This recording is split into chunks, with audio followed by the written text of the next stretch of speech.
오늘 함께 은혜 나누실 말씀 창세기 24장 1절로 4절까지의 말씀입니다. 창세기 24장 1절에서 4절까지 말씀 우리 같이 한 목소리로 합독하겠습니다.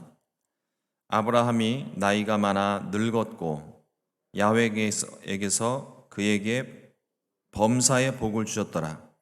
아브라함이 자기 집 모든 소유를 맡은 늙은 종에게 이르되 청하건대 내 허벅지 밑에 내 손을 넣으라.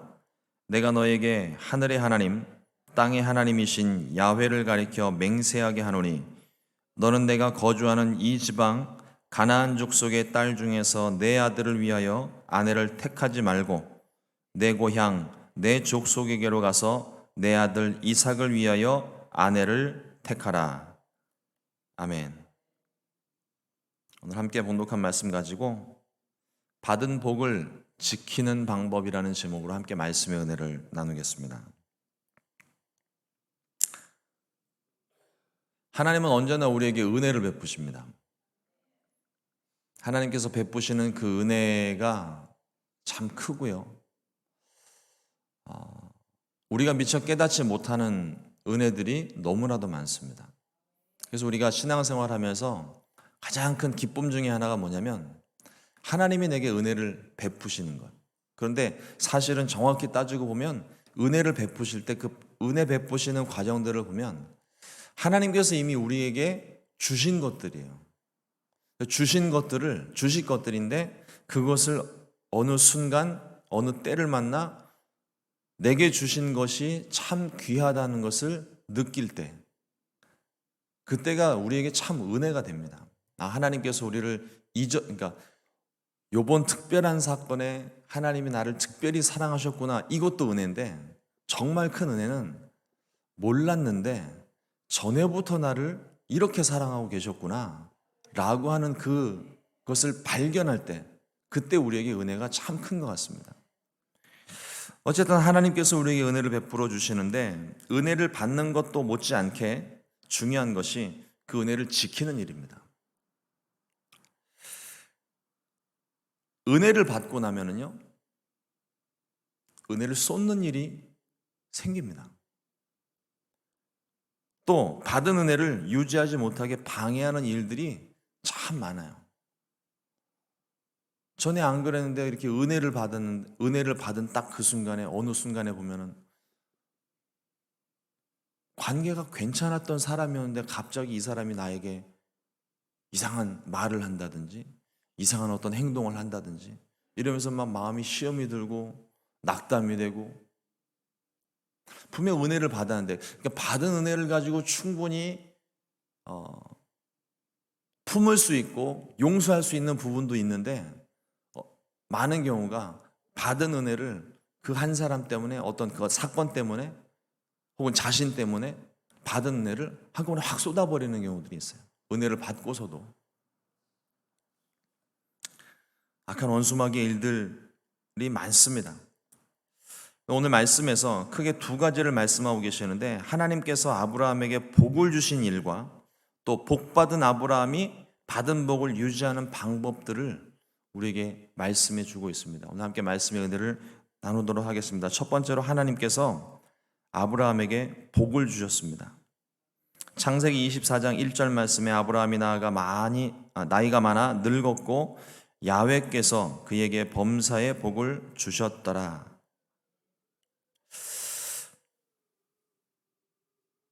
말씀 요 한 부분만 보면 밑도 끝도 없이 하나님이 그냥 복 주셨다 이렇게 표현을 하고 있습니다. 그런데 우리가 지금 창세기 말씀을 쭉 살펴보고 또 창세기 12장에서부터 아브라함에게 하나님이 나타나셔서 그의 삶을 인도하시는 과정도 우리가 쭉 따라오고 있는데 따라오는 과정에서 보니까 하나님이 아브라함에게 복을 주신 사실 우리는 말씀을 통해서 계속 확인을 하고 있잖아요. 근데 아브라함은요 처음부터 복받을 존재가 아니었습니다. 복받을 준비가 된 사람이 아니었어요. 아시는 바와 같이 순종하는 듯 하긴 한데 항상 100% 순종이 아니더라고요. 분명 겉모습은 순종하는 모습인데 100% 순종이 아니에요. 어딘가 모르게 자기에게 자꾸 들어가요. 하나님께서 본토 친척 아비집을 떠나라고 하셨을 때 롯의 가족을 함께 데리고 나왔고요. 자기 살겠다고 아내를 누이라 속이기도 했고, 그것도 2번씩이나. 근데 이게 거짓말은 아닌데 자기 살겠다고 해뒀던 이 변명들이 참 이게 순종 복받을 사람인가라는 의심이 들 만큼 참 아쉬운 부분이 많은 것입니다. 하나님이 또 약속하신 아들을 하나님께서 아들을 약속하셨는데 인간적인 방법으로 얻기 위해 이스마엘을 낳기도 했었죠. 순종하여서 나왔는데도 불구하고 또 순종하는 모습과 과정 속에 순종하는 듯 순종 아닌 애매한 순종을 하고 있는. 근데 우리 모습을 보면은요, 똑같아요. 그리스도인이니까 하나님 말씀대로 살아야지 다른 사람 보는 눈치 있고 세상 여기 주변 모든 사람들이 내가 그리스도인인 거 아니까 말씀을 지키는 것 같긴 한데 어딘가 모르게 벌써 내 거 챙겨놓고 순종을 하는데 뒤에서는 또 다른 모습이 보이고 다른 사람은 몰라요. 근데 나는 알아요.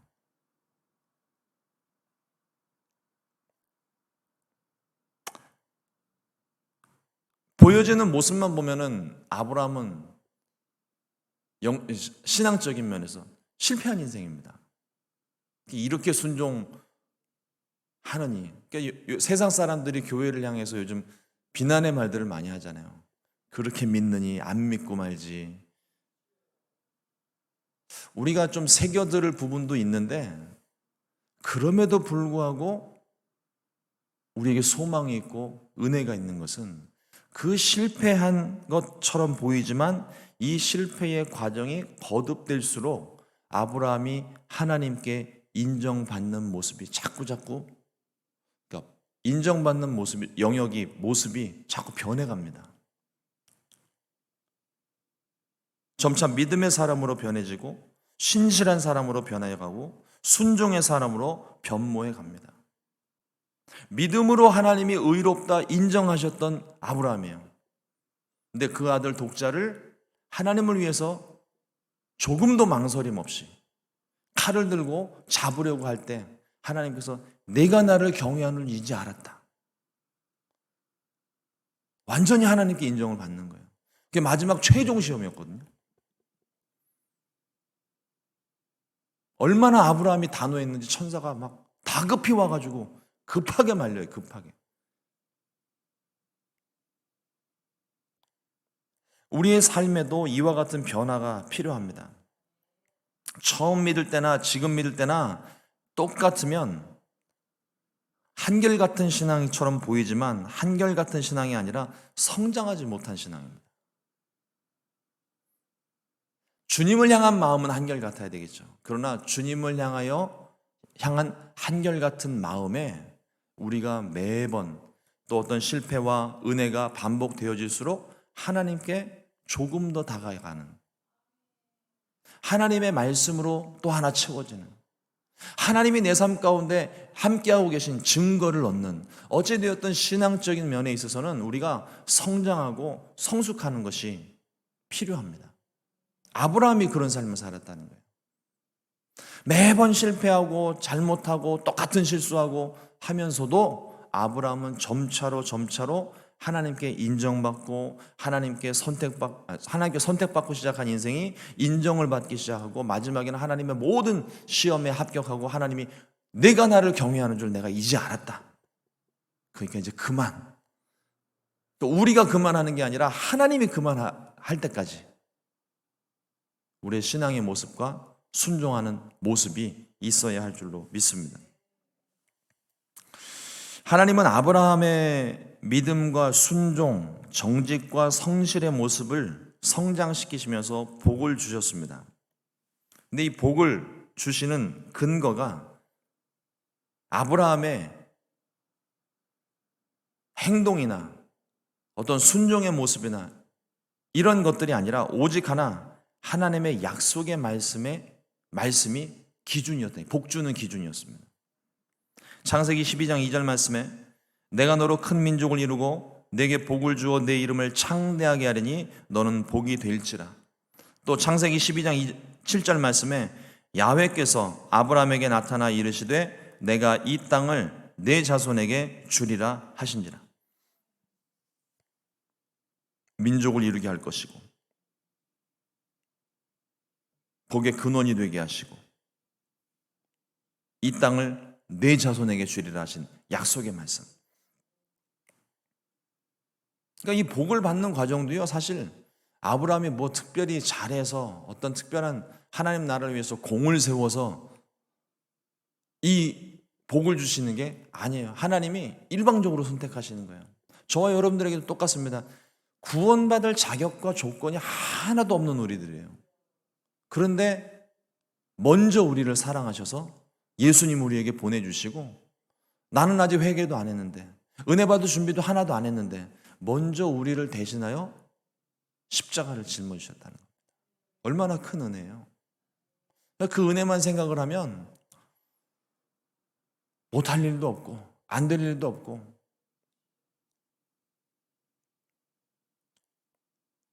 참 놀라운 하나님의 은혜이십니다. 하나님께서 주신 복과 관련해서 오늘 한 가지 좀 더 생각해 보고자 하는 것은 형통이라는 말씀이에요. 형통이라는 단어. 우리가 성경에서 형통이라는 단어를 좋아하고 기도할 때도 형통하게 하여 주옵소서. 근데 우리가 사용하는 그 의미가 영어 성경에 굉장히 가까워요. 형통이라는 단어가 영어 성경에는 success로 번역이 되어 있습니다. 성공. 그래서 우리는 하나님 형통하게 해주십시오라고 기도를 할 때 말은 형통이라고 말하지만 내용은 success, 성공, 사업의 성공, 인생의 성공, 뭐 손대는 일마다 그냥 잘 되는 그런 것들을 생각하고 기도를 해요. 성경에서 형통의 사람, 형통의 대명사로 불리는 사람이 요셉입니다. 근데 창세기 39장 2절 말씀에 이렇게 기록합니다. 야훼께서 요셉과 함께 하심으로 그가 형통한 자가 되어 그의 주인 애굽 사람의 집에 있으니. 어딘가 좀 이상하지 않나요? 석세스면 적어도 대기업 중간 간부 이상, 그죠? 어떤 중소기업 사장이라든가 뭐 인터내셔널 비즈니스를 막 펼쳐나가고 우리가 생각하는 그 성공의 개념이 모습이 있잖아요. 근데 요셉을 향하여서 성경이 형통이라는 단어를 썼을 때가 언제냐면 보디발의 종으로 있을 때, 또 억울한 누명 쓰고 왕의 지하 감옥에 갇혀 있을 때. 우리는 성공이라는 것을 생각을 하면은 계속 올라가는 거, 높은 자리에 있는 거를 보기 쉬운데, 형통하다는 요셉의 삶의 실제 모습은요, 올라가기는커녕 땅바닥으로 계속 꺼지고 있습니다. 처음에 구덩이에 빠졌죠. 그다음 지하 감옥에 갇히죠. 이게 끝도 없이 밑으로 내려가는 인생이에요. 근데 이런 사람을 가리켜 성경은 형통이라는 단어를 쓰고 있습니다. 영어 성경에 석세스로 번역을 해놓은 형통의 히브리어 단어는 찰라흐라는 단어인데 이 단어의 뜻이 뭐냐면 나아가다. 조금 더 의미를 강조해서 이야기를 하면 돌격한다는 뜻이 있습니다. 형통이라는 건 돌격한다는 거예요. 내 앞에 나아가는 길에 장애물이 생기는데 그 장애물을 피하는 것이 아니라 돌격해 나가는 거예요. 내가 넘지 못할 문제가 있는데 이 문제를 돌아가는 것이 아니라 돌격하는 겁니다. 그리고 이 형통이라는 단어를 하나님께 사용을 하게 되면 하나님과 우리 사이에 가로막고 있는 죄의 담벼락을 향하여서 하나님이 돌격해 오시는 거예요. 그래서 마침내 그 모든 장애물들이 부서지는 겁니다. 그 결과로 나타나는 게 석세스예요. 근데 우리는 지금 결과만 가지고서 지금 형통이라는 단어를 쓰고 있는데, 사실 형통이라는 단어는 과정입니다. 과정. 하나님이 나와 함께 하시는 과정. 그런데 이 형통이라는 단어가 나올 때 전후를 잘 살펴보면요, 그 가운데 하나님의 손이 나옵니다. 하나님이 함께 하신 요셉, 하나님이 붙드신 사람들, 그 사람들이 형통한 삶을 산다는 거예요. 문제가 없는 게 아닙니다. 문제는 항상 있어요. 우리 인생에 문제는 끊임없이 일어납니다. 그러나 그 문제를 하나님이 나와 함께 하실 때 문제가 뚫리는 거예요. 장애물이 파괴가 되는 겁니다. 우리는 하나님을 향하여 돌격해 나가고, 하나님은 우리를 향하여서 돌격해 오시고, 그 두 돌격이 만났을 때 문제 해결이 있고 기적이 일어나고, 우리가 그토록 염원하고 생각하는 석세스의 삶이 되어진다는 것입니다. 과정 없이 결과가 나올 수가 없어요.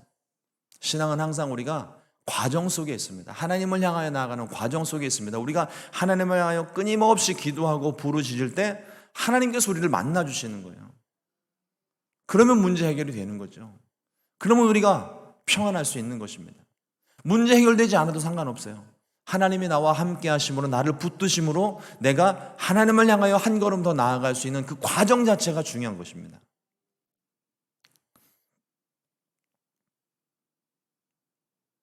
이러므로 하나님께서 복 주시고 형통케 하시는 삶이 되시기를 주님의 이름으로 축원을 드립니다.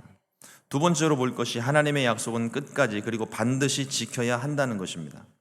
성경의 대전제는 순종하면 복을 받고 불순종하면 복을 얻지 못한다. 조금 심하게 얘기해서 저주받는다는 거예요.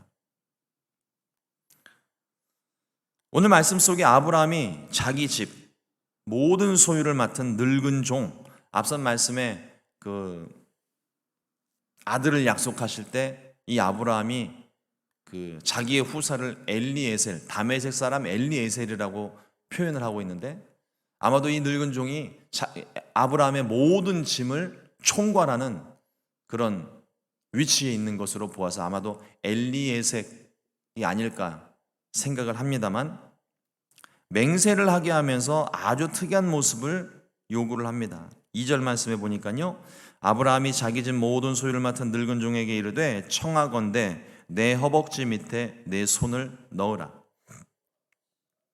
허벅지 밑에 손을 넣으라. 오늘 우리 개역 개정판 성경에는 허벅지 밑이라고 되어져 있는데, 옛날 번역되기 전 성경은 환도뼈 밑에 손을 넣으라 이렇게 되어 있습니다.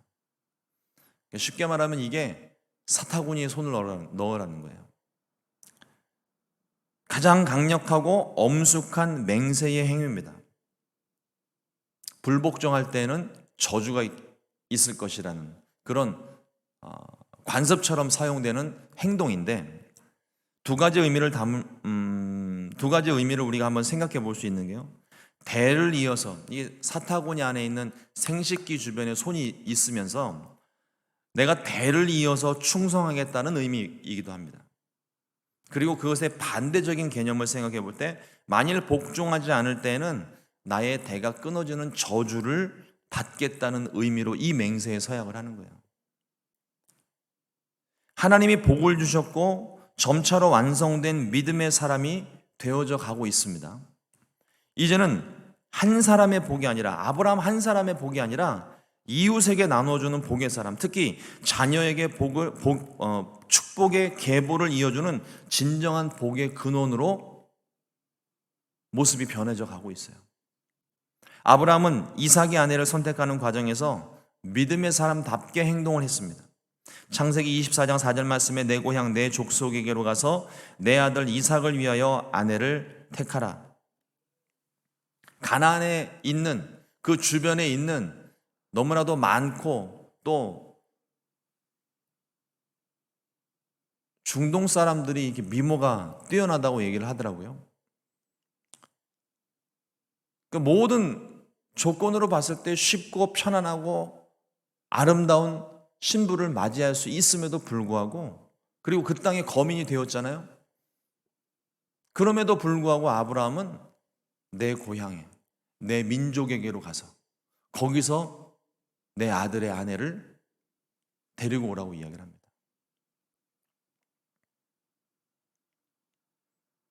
그러면서 말하는 것이, 만일 오지 않는다면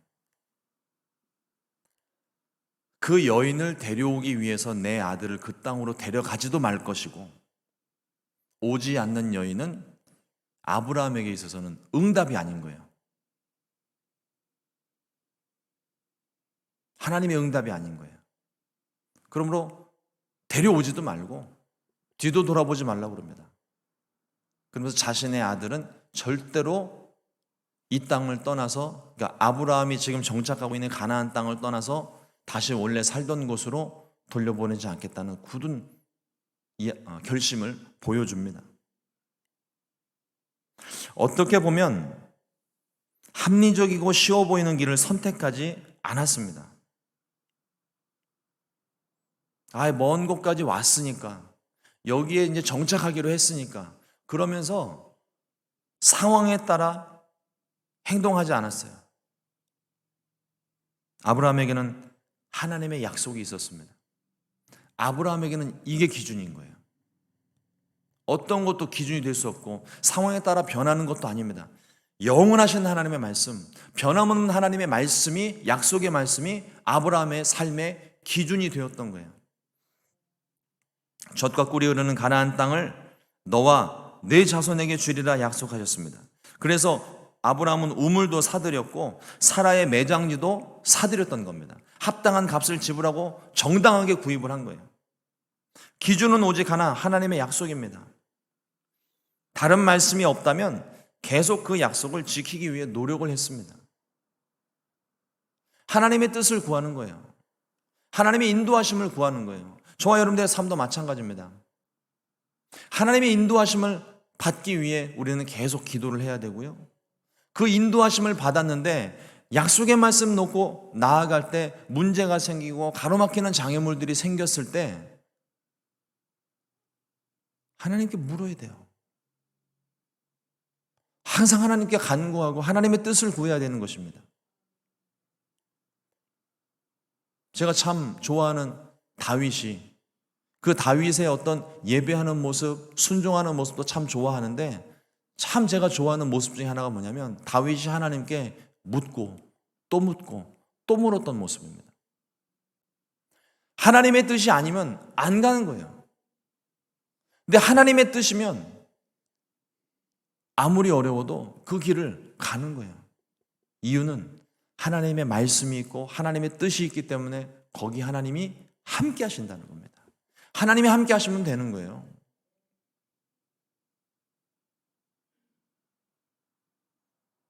하나님의 약속을 지키기 위해 아브라함은 타협하지 않았습니다. 세상과 타협하지 않았어요. 자신의 삶의 상황과 타협하지 않았습니다. 하나님의 약속을 지키는 것이 신앙입니다. 하나님과의 약속을 지키는 것이, 그게 복받는 길이에요. 하나님의 말씀의 기준을 붙잡고 좌로나 우로나 흔들리지 않는 저와 여러분들 되기를 주님의 이름으로 축원을 드립니다. 하나님을 가까이함이 내게 복이라. 오늘 이 복이 함께 예배한 우리 모든 성도님들의 삶 가운데 넘쳐나기를 주님의 이름으로 축원을 드립니다. 기도하겠습니다. 하나님 감사합니다. 오늘도 귀한 시간 지킬 수 있도록 은혜를 베풀어 주시고, 또 하나님 우리가 하나님 말씀으로 함께 은혜 나누게 하신 것 감사합니다. 하나님의 약속은 언제나 신실하고 그 약속에 근거하여 하나님께서 우리에게 복을 주시는 줄 믿습니다. 하나님께서 우리에게 복을 주실 때 하나님 우리가 믿음으로 순종하여 우리에게 허락하시는 모든 복을 받을 수 있게 해주시고, 하나님 그 복을 얻는 과정 가운데 또 하나님께서 우리에게 요구하시는 것들을 우리가 잘 순종하여 하나님 복을 얻든 얻지 못하든 하나님과 늘 동행하는 삶을 살아갈 수 있게 해주시고, 무엇보다 하나님께서 우리와 함께 하시는 것이 우리 인생의 가장 큰 복임을 깨닫고 어디를 가든지 무슨 일을 만나든지 하나님과 동행하며 하나님께 뜻을 묻고 하나님의 뜻대로 살아가는 귀한 삶이 될 수 있도록 주님 역사하여 주시옵소서. 우리의 삶을 인도하여 주옵소서. 성령으로 충만하게 하셔서 하나님의 인도하심을 영적으로 민감하게 캐치할 수 있도록 도와주시옵소서. 오늘 하루의 삶도 하나님 은혜로 시작을 합니다. 오늘 하루 온종일 주의 은혜를 발견하는 복이 있게 하시고 오늘 하루가 맞춰지는 그 순간에 하나님의 복에 감사하며 이 하루를 마감할 수 있도록 은혜 베풀어 주시옵소서. 감사하고 이 모든 말씀 예수님 이름으로 기도드렸습니다. 아멘. 우리 주님